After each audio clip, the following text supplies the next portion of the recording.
Well, hey kids, welcome back. This is another episode of Smith Motorworks, and you might wonder what I'm doing. I'm sitting in the cockpit of an unusual vehicle.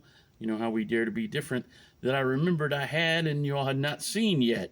It is Dodge's attempt at making what many people term as an El Camino car truck hybrid. That's a ute to people in the land down under. Had a moment in the sun in America for quite a while, and it's definitely something that's not super common out there. But hey, I got one, and we're going to find out what it is. Let's go.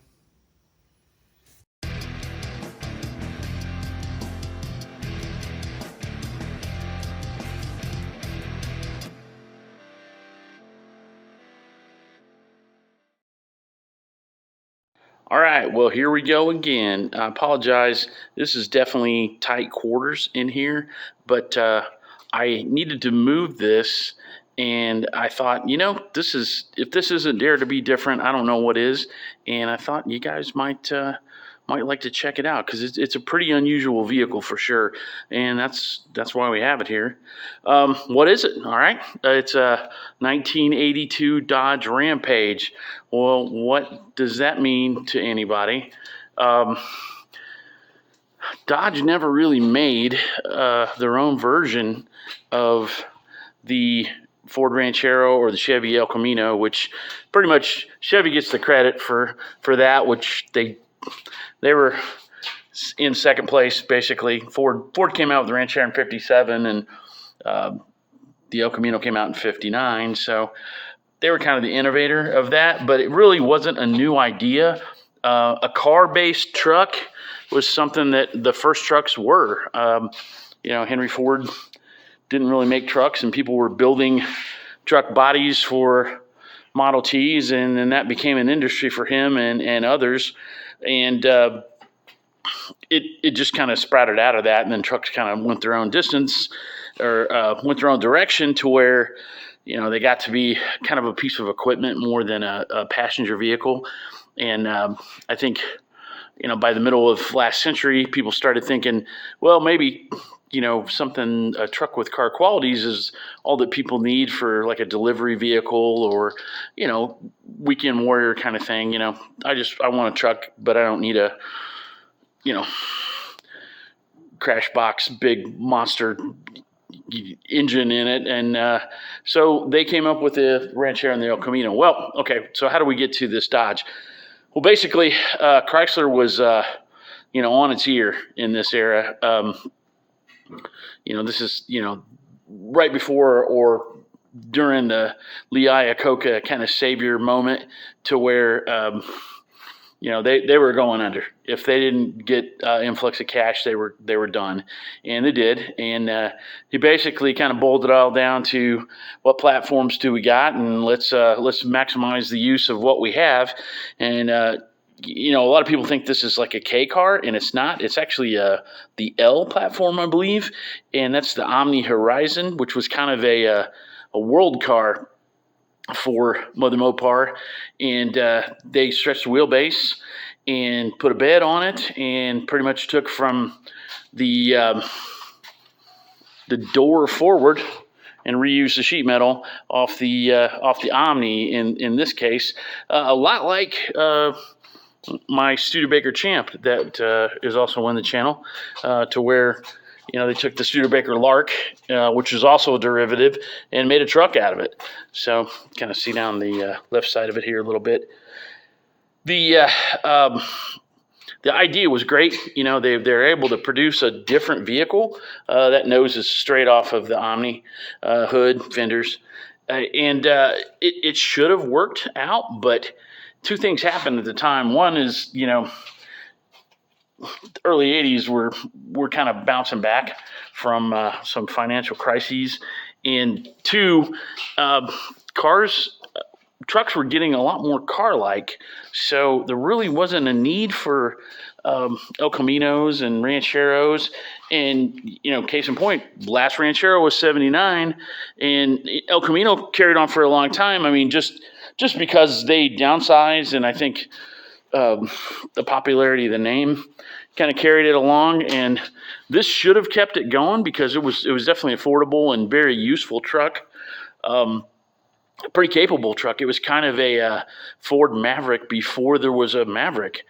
And, it's front wheel drive, of course. And it, this one is not, but the idea was kind of ahead of its time. So, yep, full of junk in the bed here. I got parts from about 4 or 5 vehicles. You can see there's no tailgate on this. I do have the original tailgate, but I'm moving some stuff around and bashed into it, crumpled it up a little bit, lucked out, went to the junkyard and found a special edition black one. It was like black with gold trim, pretty cool. Got a really nice tailgate off of that. That's what's buried underneath all this junk here. Get the K member laying here for this. You might wonder when I said something about rear wheel drive, what was I talking about? If you notice back here, this would have came with a 4x100 millimeter bolt pattern. That's not what that is right there. This is actually a Ford Ranger rear axle that I put in here with a 4-link. And I work about like Arnie Cunningham, skip around quite a bit, left the big rust holes, but put a 4-link in the rear of this thing because I started out, this had a 2.2 in it. It was a 4-speed. My oldest son, we saw it driving around and it was for sale. Went up, talked to the guy, and he said, "Hey, yeah, I'll sell it $300." And I said, "How about 150?" And he was like, "I can't do that." And he's like, 100 and I can't remember what he said, but 175 or something. Or I said 175, and he goes 200, and I said 185. And he goes, "Oh, you drive a hard bargain," and I bought it for $185. So, that's probably less than scrap price, but there ain't a whole lot left here. And but it did run, and the problem was it wouldn't go into gear, and I knew what was wrong with it. They have a issue with the transaxle in these things, and we actually drove it onto the trailer. The guy was pretty shocked when I fixed it there in his yard after I made the deal. Hey, it is what it is. I mean, I wasn't trying to rip the guy off. He could have said no. I don't know that it worked out for him. He wanted to get the car. He wasn't too mad, but the transmission was kind of going to keep failing. So what I did, and I'll show you what it had in it. It had a 2.2 because this is the 2.2 edition. I got a Shelby 5-speed for it and put that together and fixed the 2.2 and drove it around a little bit, and this wheel came off, and that's what did all this fender damage. It wasn't there when I got it, and I'm like, man, what's going on? Well, I'll tell you, this car is kind of based on, it's really kind of the first world car, one of the first world cars. That was kind of a thing that was happening in the 70s and 80s where the big three and other manufacturers trying to make a car that they could sell in every market around the world with some modifications. The Chevette is a great example of that from Chevrolet, where they, with slight modifications, they made some,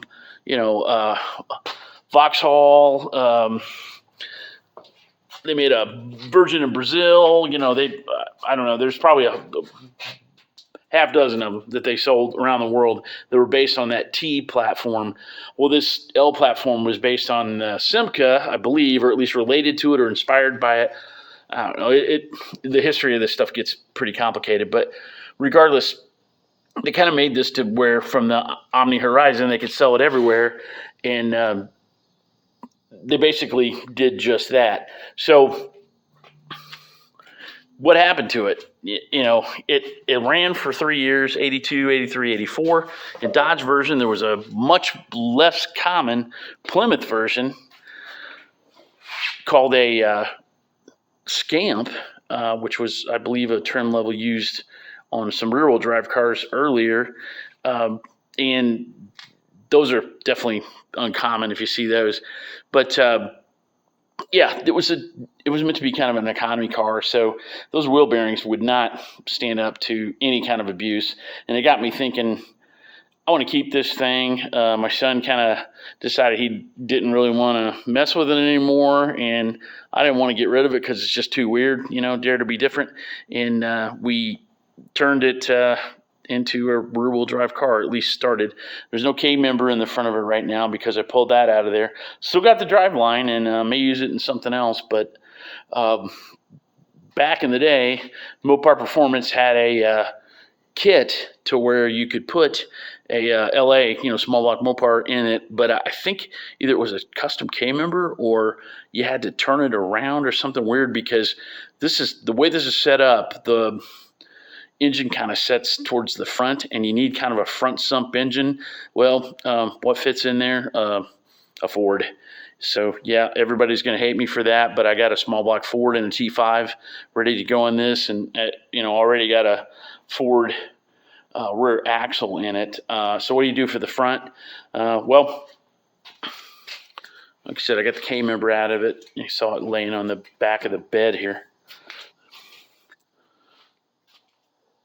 Modified the lower control arms to accept the ball joint for these knuckles here. These are from an Acura MDX SUV, and they conveniently have the same bolt pattern, the Ford type was it 5.5 bolt pattern. So I'm gonna put those in there, get modify a bunch of other stuff to get that done. But yeah, not the first person to have done this kind of thing, but not going to be the last either. All right, so I'm sure you're dying to see what's left under the hood of this thing. So I may have to move the lights to where you can see, because we're actually underneath my 60 Corvair that's on the left here. So kind of casting a little bit of a shadow. This was the home for the little Rampage for a little while, as you can see, kind of. Well, maybe that's not too bad. Stock, this thing had a prop rod going up into a hole over there. But this is so flimsy. Hang on. I'm going to have to bear with me for a second while I move this.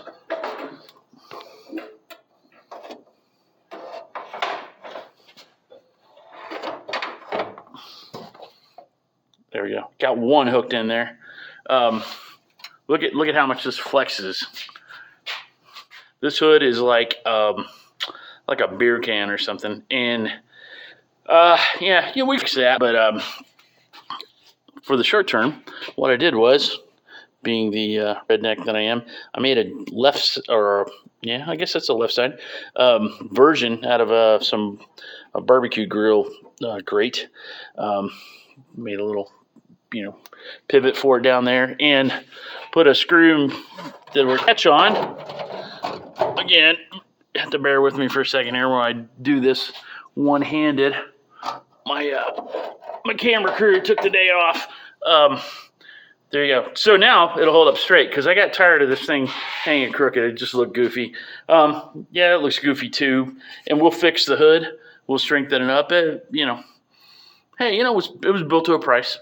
So they did what they were supposed to do. But like I said, there is no K member in here right now.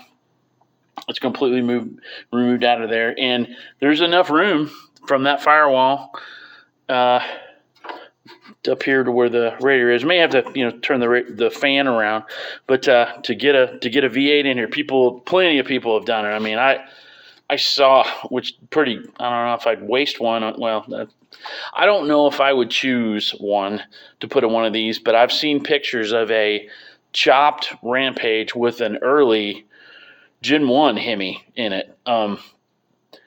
Yeah, that's a weird combo. Dare to be different for sure, but man, I think I'd save that for a hot rod or a Exner Mopar or something like that. But hey, that's how big it is in here. Of course, we're probably gonna have to cut the transmission tunnel in here. And at the time, I was moving right along with my 2.2 that I painted sort of Hemi orange. It may be Chevy orange, which is what they used before they could get it.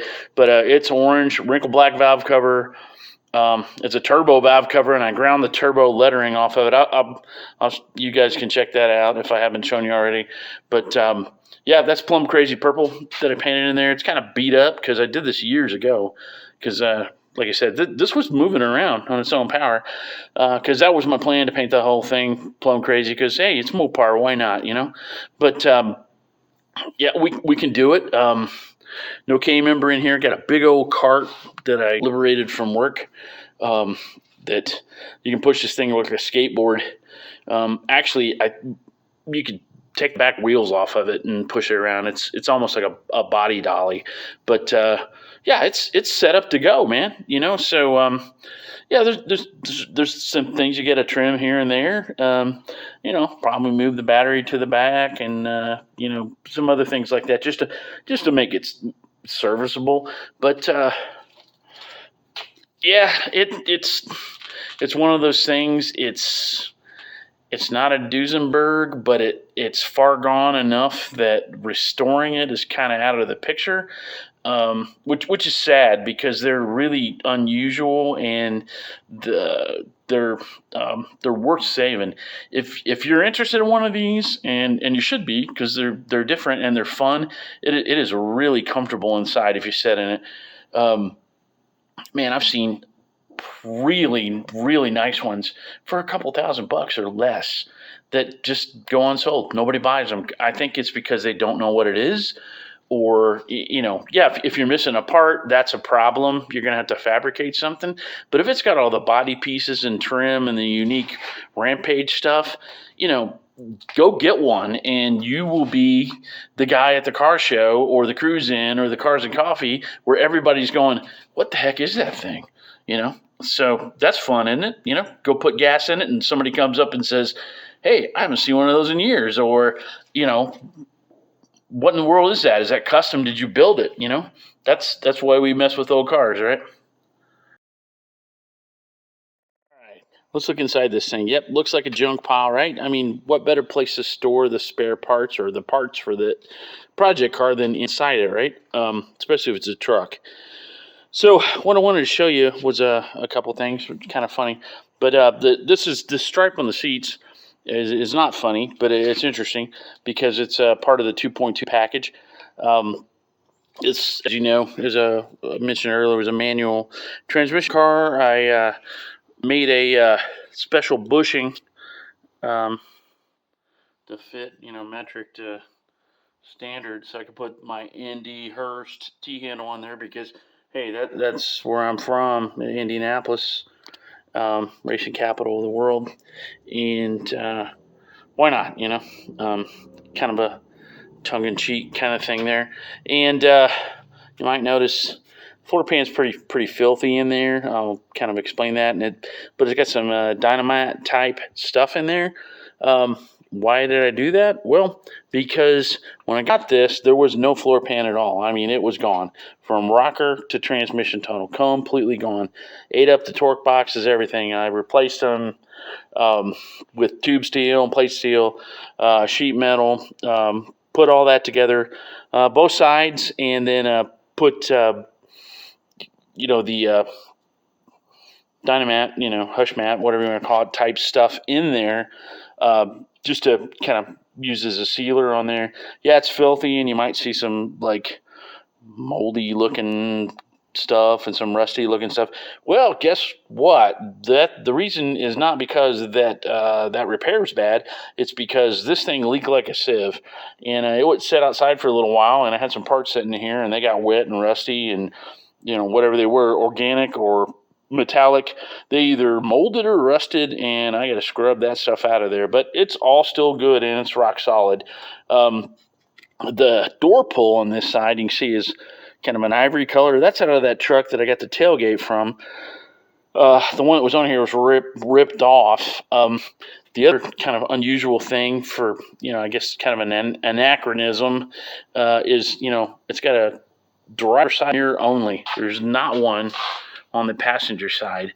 I remember my mom, who's, like 19 years older than me, said, "Oh, you're missing a mirror." And I'm like, "No, it didn't come with one." That's the funny thing. I mean, in cars, now you wouldn't imagine that they would come without a mirror, but even though this was the higher trim level, that passenger side mirror was an option. Pretty nutty.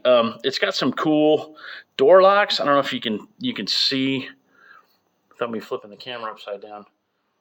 Over there, they're rotary. I mean, instead of a push button on the windowsill, you turn it up and down and lock the door. Those are great until they break, which is what happened on this car. So that takes me to, why is there no windshield? Well, the guy that had this car is a nice old fella, but he, was not the sharpest tool in the shed, and evidently had tried to replace the mirror puck that had fell off. With the adhesive kits that you got, and those are one and done, right? You get it stuck on there, it's going to stay on there. Well, he marked it and put it on, but he put it on backwards, so he couldn't put the mirror on. Well, he must have tried to chisel that thing off of there because he busted the windshield. I mean, it was cracked like your ex-girlfriend threw a bowling ball at it. I mean, it was busted out so bad, there's no way you could have drove it. And I didn't really care. I just, like I said, I drove it around under its own power, just kind of for test drives in the neighborhood. And luckily I don't have too many Karens that would call the law on me. But, I knew I was going to have to get a windshield. Well, I screwed up, locked both doors one day. I could not get in it no matter what. Those door locks, evidently there's a cable rod, something in there that is bad on both sides in my case, and I couldn't get in it. So it was a while before I could get in it, and that was part of the reason why you got the mold and rust in here, because I just could not get inside of it to bail the water out of it. And it occurred to me one day, I was like, what am I doing, man? That windshield's junk. Let's just take the windshield out, and then I can reach in and open the doors. So that's what I did. So if I accidentally lock the doors, I can always just do one of these and stick my arm in and unlock the door. Haven't had to do that for some reason. With no windshield, I tend to remember. But that's a little bit of the history of the car. It's kind of fun. But the good thing is, I do believe, unlike many of my other cars, I do believe you can get a windshield for this. I hope. But yeah, interior, like I said, this is a really comfortable car. It's bizarre. The seating position and just the way you sit in it. Well, it's the same thing, but just the ergonomics of it is great, man. It's got storage behind the seat. You can see storage for bolts and trash at this point, but I think the spare tire slides in under there. You can put quite a bit of stuff in this little thing. It's, like I said, this is a bad example of one, but I've told you before in my other videos, I'm like the crazy cat lady when it comes to old cars. I'm not going to turn away a stray. This is certainly a stray, and I'm not going to be the guy that sends one of these to a crusher. When I take a dirt nap, I suppose my relatives can do that, but I won't know about it, will I? But I would say if you're interested in these, go check them out. If you want one, you can get one. And if you don't mind, kind of fabbing a little stuff here and there, you can do pretty much anything. And the parts are available. And if there's something electronic that is wrong with it, you can upgrade it to something more modern, or customize it to accept something that's more common. So there you go. That's a 1982 Dodge Rampage for you.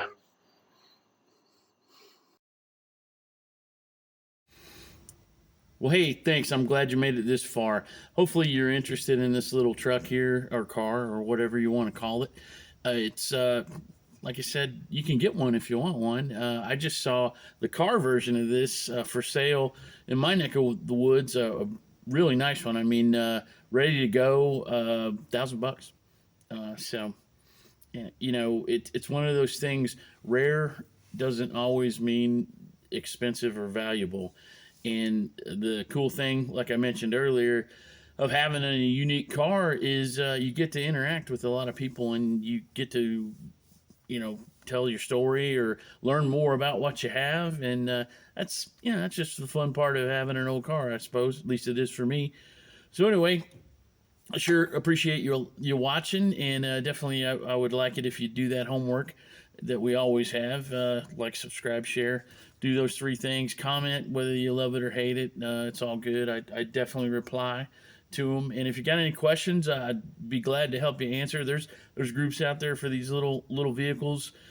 Mini Mopars, I think, was one that I used to kind of follow a little bit and see, and a lot of the stuff is like many of these cars that are weird. The only weird thing is some of the specific body parts and things like that. The rest of it was all just regular parts bin stuff, and definitely for Chrysler in that era, because they didn't have a whole lot of money to do much of anything. But whether he was involved in this or not, but he certainly was later. The old man Lee Iacocca made the most with the least, and a lot of people miss the days of the romping stomping Hemis when these cars came out, but that's what brought the ones we have here recently back to life. I mean, without him, it would have never happened. Without him doing what he did and making little things like this 1982 Dodge Rampage. So once again, thanks again for watching, and we'll see you next time on Smith Motorworks.